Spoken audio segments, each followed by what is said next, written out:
What up? This is Rama Screen, and in the anticipation of Dreamcatcher, which arrives in theaters and on demand and on digital March 5, I'm talking with the writer director of this new film, Jacob Johnston. How are you, Jacob? I'm pretty good. I'm really good, thanks. I yeah, can't complain. I'm doing fine. How are you? Good. Thank you for taking the time. So let's start with the obvious question, since you also wrote this original script, and this is your first film directorial debut, correct? Yes, sir. So talk us through what led you to wanting to make this film. Um, well, it was Brandon and Crystal who were the producers I've known for many years, and we connected originally over our love for '90s genre fare. Hmm. Um, we kind of kept in contact throughout the years and created a great friendship. And they called me and they were like, "Listen, we have some financing, which rarely happens. Usually you have to go and find the money." Um, but they called me and they were like, "We want to do a film. We want to make an ensemble that's kind of an homage in ways to Wes Craven and the way he crafted these ensemble films like Scream." And of course, I was like, absolutely, let's. There was a timeline, there was money, and it was them giving me free reign in terms of telling the story, as long as it was this ensemble vibe that dealt some way with music. They really wanted to add the music component.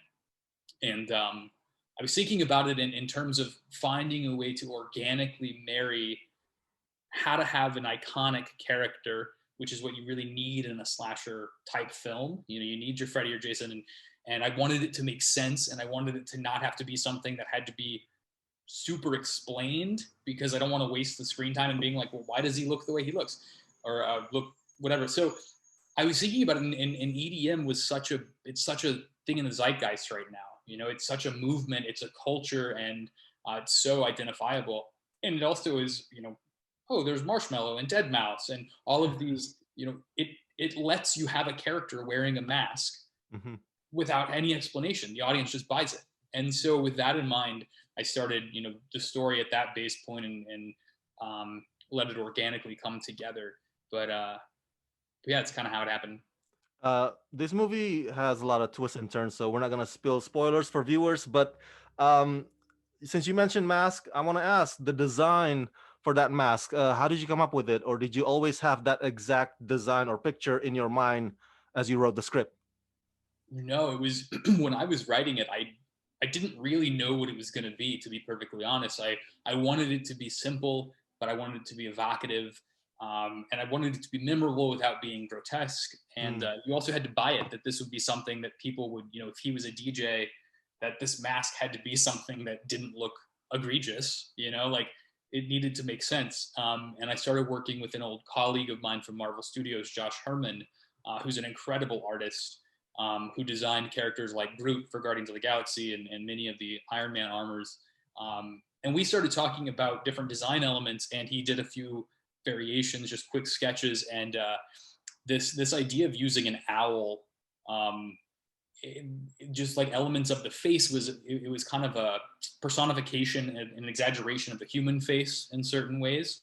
And then using the design lines on the face to create the illusion of a dream catcher, with the eye being the center hole and the lines kind of coming across. And that ended up being the design. And he had done this render, and when I saw it, I was like, "That's it! Like, it's scary, but it's kind of fun, and it's not ridiculous."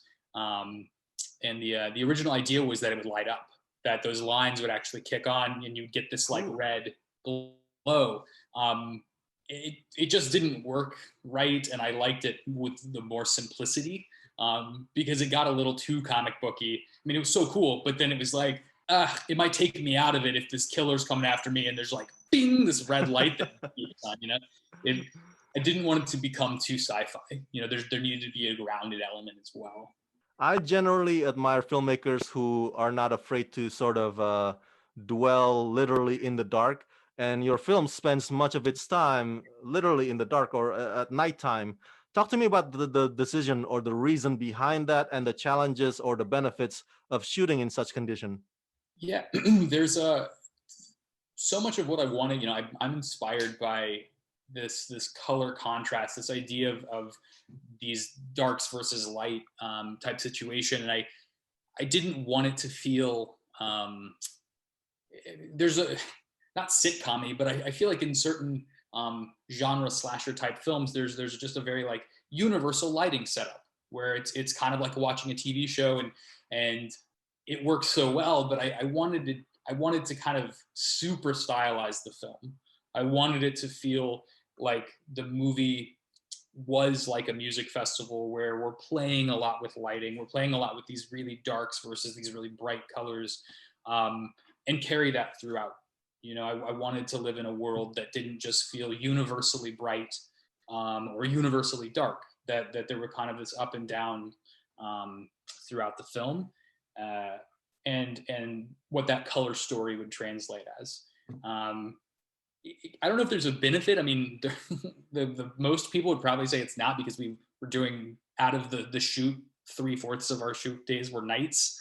Um, but there's something that happens around like 3 a.m. where everybody just gets this second wind, and it's Hmm. like you're all in it together. You know, there's people that really think that night shoots are grueling, but I do believe that there's a camaraderie to this. Like, we're all tired, guys. Like, and we're all just, but you get this second wind, and everybody's, you know, alive again. And I think for the necessity of how fast the film takes place, you know, within 3 days, there wasn't a whole lot of time to spend like, now we're going to go outside during the day and go to the park. Like, once the events are set into motion, it just kind of like naturally the progression is through the evenings. Um, so yeah, it's kind of a narrative thing too. I'm a big fan of slasher movies in general, and I always welcome new ones such as Dreamcatcher. What were some of your influences from this genre for this film? Um, it's obviously, I think Scream would be a big foundational element. Um, just in terms of how that movie is structured, it's so simple and it's so smart, where it's like there aren't a lot of location set pieces. There aren't a lot of these like cutaway scenes of someone doing, like, it all is tied together very nicely. And that's what I wanted to emulate, which is this idea where it's like, I don't need to have a character you barely know go to a gas station and get killed just for the sake of adding another kill scene. You know, I Hmm. really want this movie to feel like all of these things are tied together, and every scene that we're getting to see makes sense. And I feel like Scream did that well. There's obviously a little bit of I Know What You Did Last Summer in terms of the buy-in of like what the plot conceit is. I don't want to give anything away, but like there's a little bit of, you know, you have to let the audience buy in this world, that it's not, it's satirical in a lot of ways. You know, these are kind of larger than life characters, who have some very grounded, relatable, emotional elements, but we're still living in a world that is a movie, and being able to have fun with that. Um, and then visually, I really love the work of like Thomas Alfredson, like Let the Right One In, who also lives in a world of a lot of darkness, with like pops of color. Let the Right One. It's such a beautiful film, and done so well. And also the Neon Demon, the Yes. way that there is such a tie between the music and the color, and world building in that film is quite remarkable. So yeah, it was an amalgamation of a lot of things that I was inspired by for various reasons, kind of Wow. married together. You mentioned some of my favorite movies, so you're on the right track there. So, and finally, uh, Jacob, now that you've got your debut arriving here, Dreamcatcher, what's next? What do you follow up that with? Are you working on perhaps developing Dreamcatcher sequel, maybe? Um, yes, there's. I can neither confirm or deny that there is a sequel written that is very good. Um, it's I've got a lot of things, I guess, in the fire right now in terms of what's going to happen next. Obviously, when you have your first film, it becomes this. You only have value in Hollywood for like the microcosm that you have something that people can see. You know, so prior to that, it's like, well, we can't really hire you to do anything or work with you until we see the film.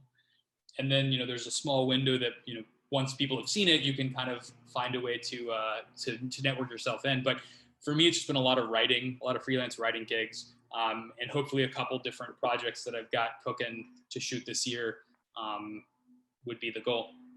All right, for my fans at home, everybody go check out Dreamcatcher, arriving in theaters and on demand and on digital March 5. Jacob, thank you for talking to me and congratulations. Thank you so much. It was a pleasure.